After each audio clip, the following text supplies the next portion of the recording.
When I was in Bengkulu, I like the view because the view like a natural place, but I don't like the weather because the weather is so hot.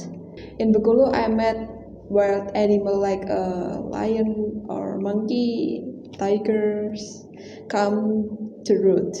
That made me shocked. And sometimes I watch a beautiful flower like a Rafflesia noldi.